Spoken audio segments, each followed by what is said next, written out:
Welcome. I welcome everybody joining us. I am Olga Tamanova at the Ukraine Media Center at Ukrinform. The 9th year of the war and the full-scale aggression of Russia is raging on. I am thankful to everybody who is sharing the truth about this war. We have been joined by Yuriy Ignat, the spokesperson for the Air Force Command of the Ukrainian Armed Forces. Will be talking about the Air Force of Ukraine at the Russia-Ukraine front. Welcome. Can you hear us? Welcome.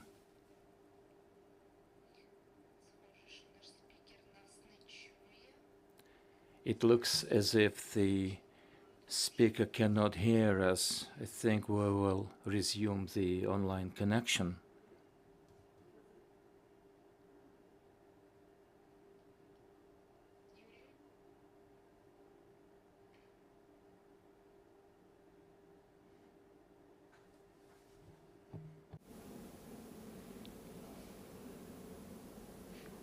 Нагадаю, що Let me remind you that today we have Yuriy Ignat, the spokesperson for the Air Force Command of the Armed Forces of Ukraine. Our technical team are trying to resume the connection. He will have a new attempt, and hopefully we'll be able to hear the spokesman.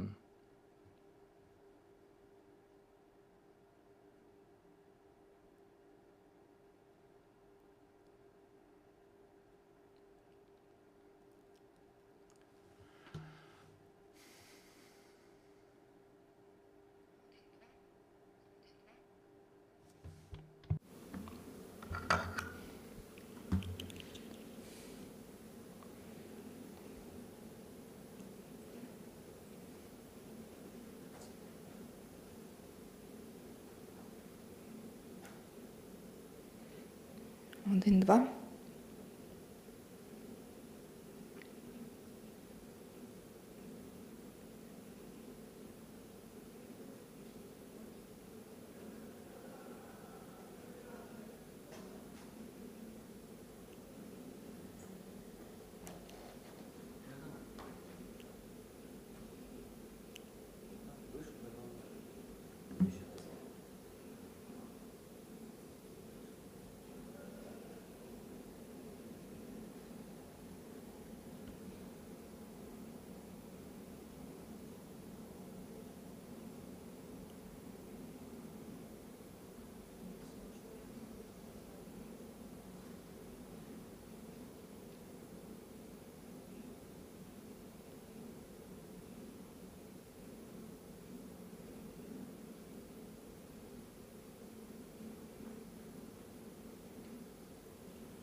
Один, два. Зараз Юрій підключається, і ми сподіваємось, що зв'язок буде відновлено. We hope that the connection will be resumed very soon.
Шановні Dear viewers, we have been successful in establishing the connection. Can you hear us?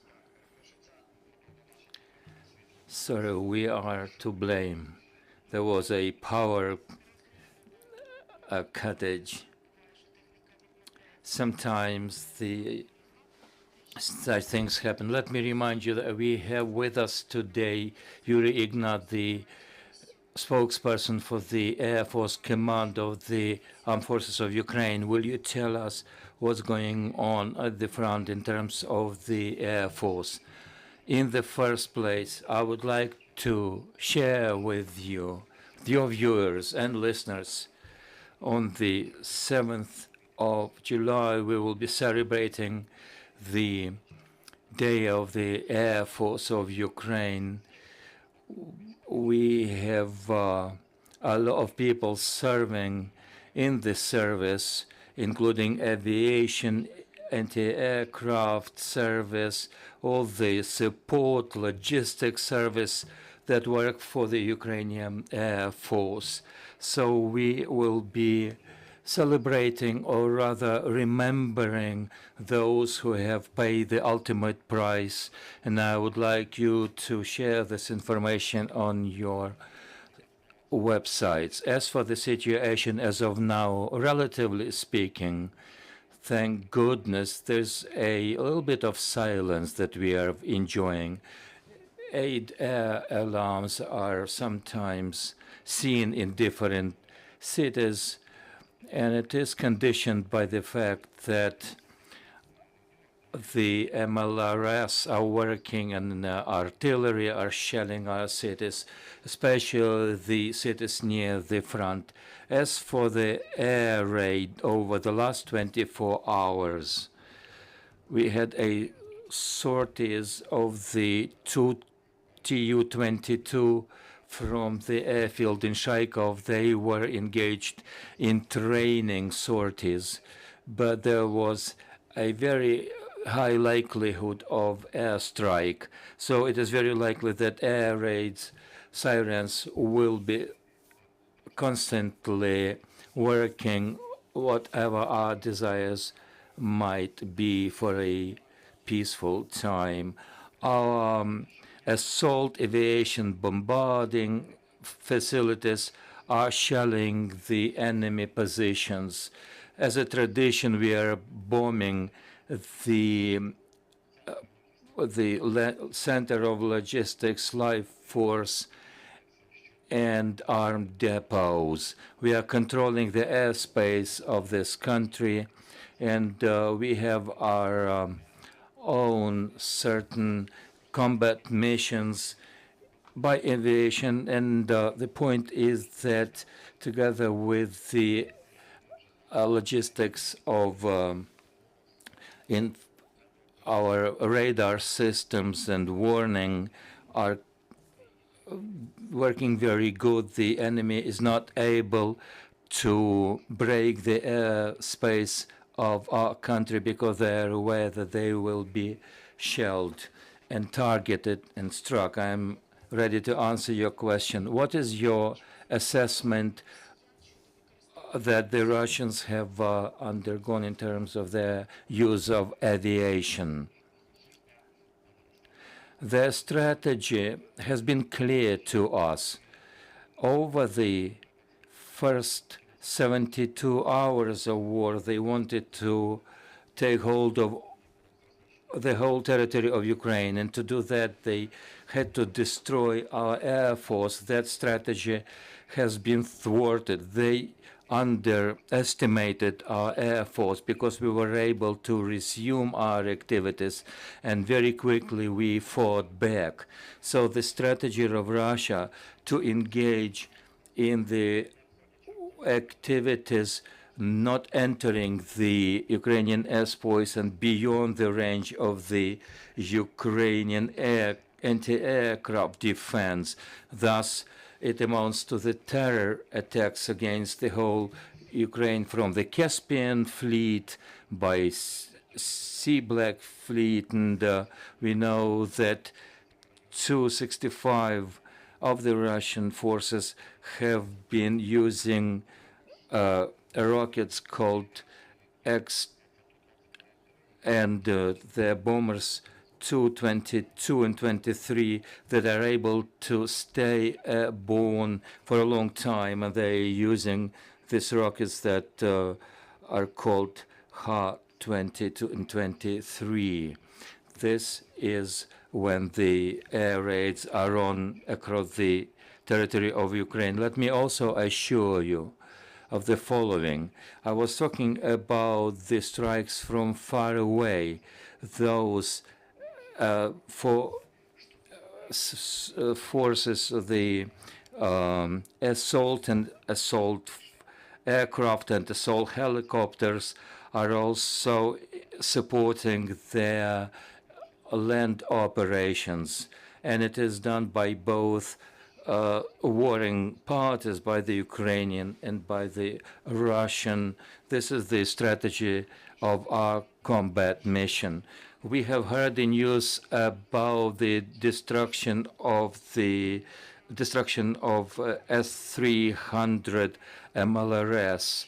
We heard the news from the head of one of the military leaders, and he negated such a news. We should understand that Mykolaiv region or Kharkiv region or Zaporizhia region have been hit by some systems. We should see the remnants of those rockets, and then our specialists will define what kind of weaponry was used. But it's about for a month now that the enemy is using S-300 system, and they are working against the surface targets. We are keeping record of the remnants of such records, of such strikes, and the range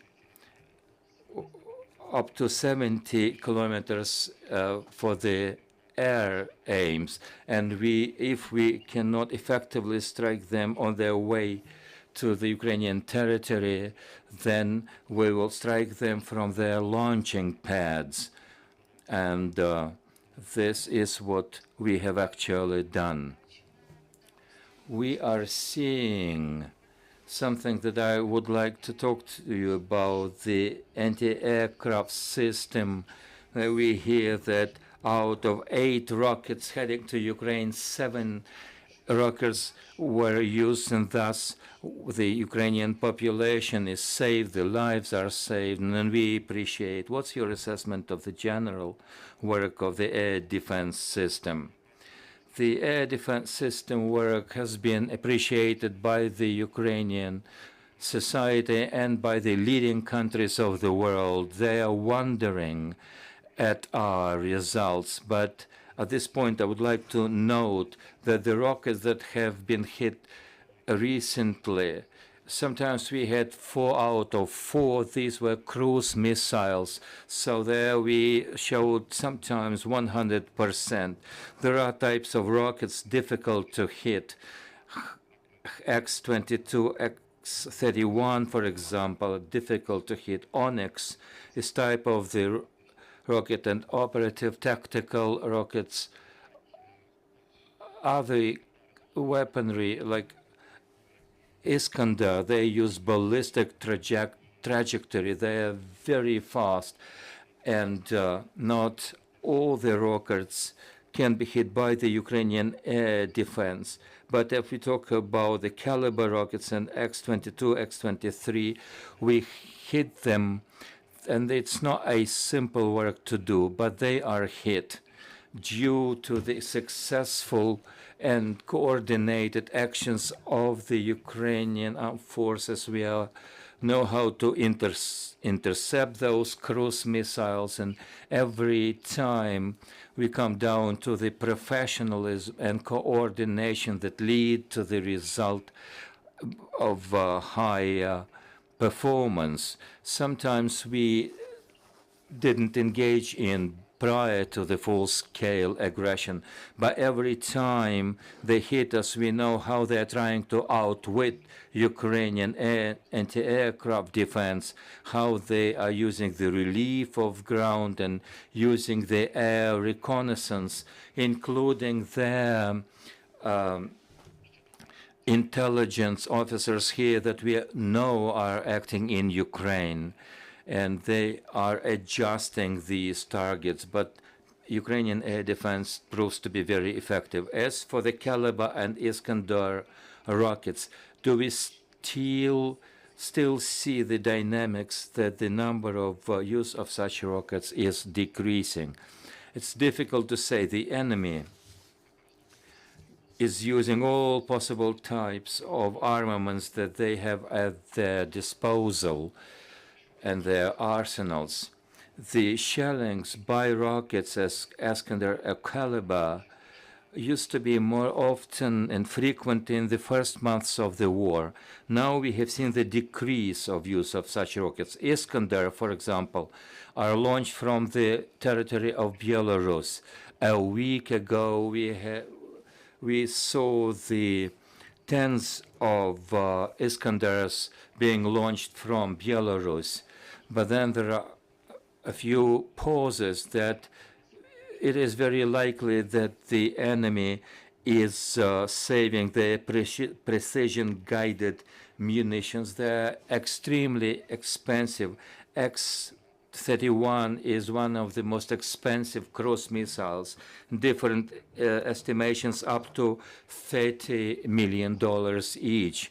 For example, the Forbes journal has been calculating the price of every single rocket. It's very likely they are saving them. They don't want to waste them away because their industry is not able to replenish their armaments. That's why they turn to the Soviet-made weaponry. And of course, the sanctions that have been imposed on the terrorist country have had their impact, so they are relying on the Soviet-made weaponry. Kravchuk Svetlana, Ukrinform Agency. Today, we have had a news that Russia received a number of Ukraine received fighter jets. Do we expect other weaponry and fighter jets, for example, from the United States? Every news you will know about the weapons coming to Ukraine are very encouraging for the Ukrainian people, for the Ukrainian armed forces. You will remember we heard the news about 70 MiG fighter jets at the beginning of the war. We have heard well-established news from Macedonia about the transfer of fighter jets. The news have been printed about that, but our people are in the liking of jumping the gun when they read the news. Such an information has not been confirmed or made public.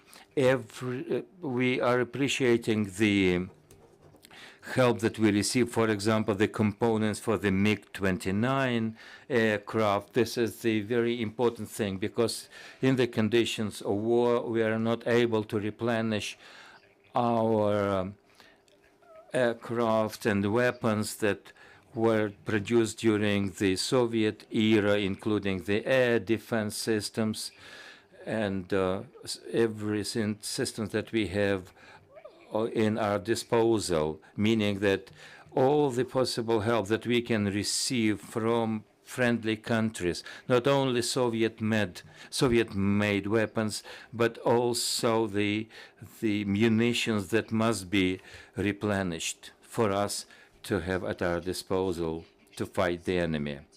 If such an information can be voiced, how many Ukrainian pilots are now being trained to be able to use F-16 and F-15.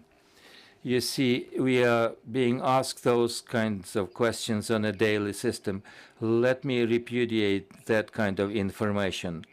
the decision has not been made yet to provide Ukraine with either F-15 or F-16 fighter jets. Once the American government legislatively has passed a decision to provide the military aid for the year 2023, it will include the training of the Ukrainian pilot to operate the F-15 or F-16. This is where the information stems from. If that money is earmarked, we will see that Ukrainian pilots will be trained, perhaps in the year 2022, but the political decision must be made first. What types of aircraft will be transferred to Ukraine? Currently, the training of the Ukrainian pilots for these types of jet fighters is not being conducted. Thank you very much, sir. Let me remind you that we have been listening to Yuriy Ignat, the spokesperson for the Air Force of Ukraine.